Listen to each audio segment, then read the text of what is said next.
Hosted by you/artistic minute 4365. My father has always been against any confrontation or arguments. He is extremely passive, refuses to stand up for himself, and avoids any conflict. If someone isn't paying attention while walking and bumps into him, he insists it's his own fault. If his employer messed up his salary, he wouldn't bother fixing it. If a mechanic didn't properly repair his car, he would just accept it as is. This unfortunately resulted in a tumultuous childhood with my insanely narcissistic mother. She controlled his every move. She got him to quit his job and be a locked-in stay-at-home dad. She had him do every chore, insulted him at every step, and cheated on him relentlessly and even brought affair partners into our home. She enjoyed making his life miserable every day, and he never questioned it. My extended family, God bless them, were there for me as much as they could be. They tried for years to make my father leave, but he never budged.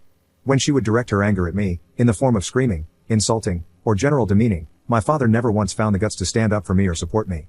When I was a kid, if I cried to my dad about something mom did or said to me, he would sweep it under the rug or just insist I forget about it. Hell, he would even try to justify it.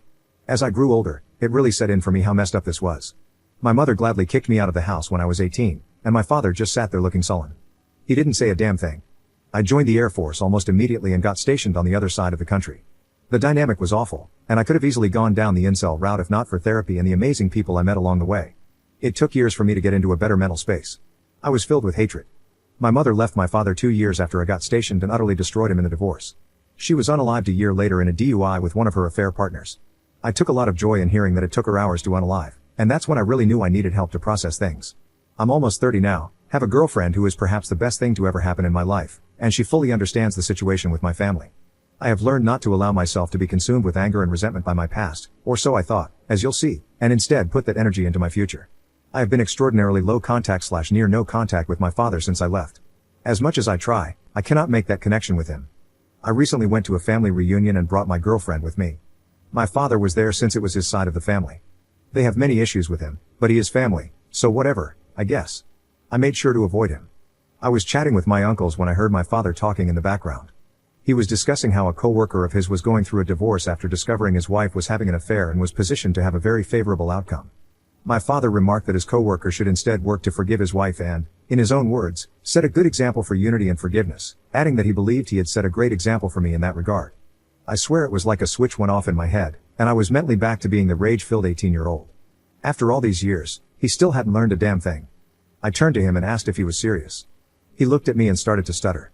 I know the next minute was pure word vomit, and I can't relay it perfectly, but to sum it up, I shouted that he was a pathetic father, a pathetic man, that his family all knew he was a disgrace of a human being who would rather let his son be treated like trash than defend him because he was a coward, that no one would ever see him as an example to live by, that his wife would rather sleep with half the neighborhood than even touch him, and that he should never, ever believe anyone respects him. I began to derail and ramble between my shouting, and my girlfriend quickly took me out and drove me home. It was insane how quickly being away from him made me feel better. When we got back, she just held me and told me it was okay. Again, she's the best thing to ever happen to me. I was ashamed of how I lost it and am now going to resume my therapy, that's a given. However, I'm glad I finally unloaded what always needed to be said to him. My extended family has pretty mixed reactions. His brothers, my uncles, said it was time for him to hear it from me, while my grandparents are pissed I did that in front of the entire extended family, with some saying I should have done that behind closed doors instead of in front of everyone. Commenter. All I can say is that based on your post and this interaction, your anger is deeply misguided.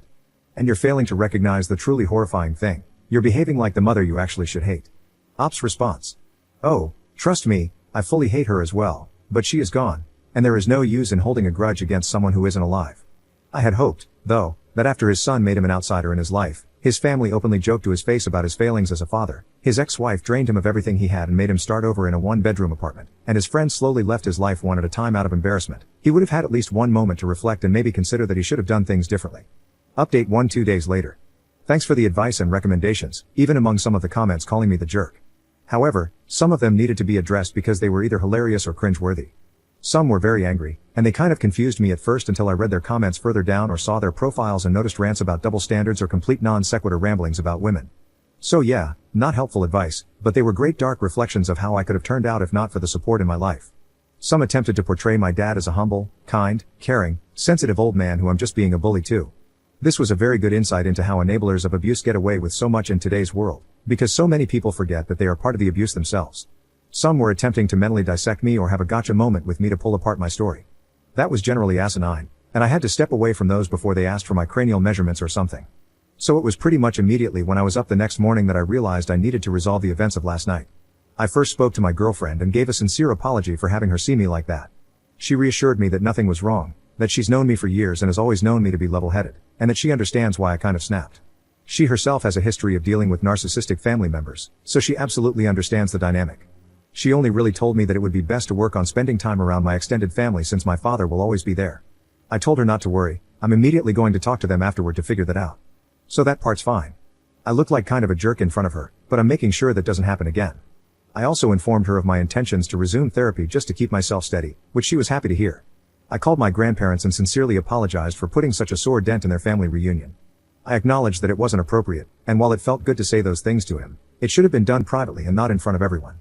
I also told them that going forward, as much as I love spending time with them, since the family always hangs out as one group that my father will always be a part of, I need to distance myself occasionally until I feel comfortable interacting with him. I assured them that I am not, nor would I ever be, establishing an ultimatum or making demands of them, and that either way, I need to step back for now. I guess during my apology and explanation, I was kind of going on a tangent because my grandfather interrupted me to calm down.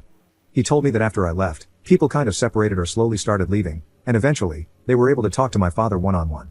I guess seeing me have such a freak out led to my grandmother having a mini freak out of her own when she started talking to my father, which resulted in her kicking him out. While I have a great relationship with both of my grandparents, my grandmother has always been extra protective of me, so seeing me that way must have set off a fire in her. My grandfather then said that it has become a bit of an open family secret that my father is failing. His brothers taunt him about it, and they generally don't have a great relationship with him. For my grandparents, it's always just been uneasy. But seeing me the other day and how much it still affects me has really driven it home for a lot of people that it was really bad. They began to try and apologize, saying they were sorry if they didn't do enough, but I very adamantly retorted that they did more than anyone could have expected. It was very emotional for a minute, but it culminated in them telling me that they have decided to distance themselves from my father for the time being. They gave him the ultimatum that unless he engages in deep introspection and regularly goes to therapy, that distance may become permanent. My extended family, I've been told, is going to try to reach out or call, but I asked my grandparents to relay to them that it's not necessary and that I'm fine. I also expressed my apologies to them for ruining the day, but again, they told me I shouldn't apologize for being hurt. Since then, extended family members have sent some messages, with the general consensus being that it's okay, though some older members have complained about my lack of respect toward my father.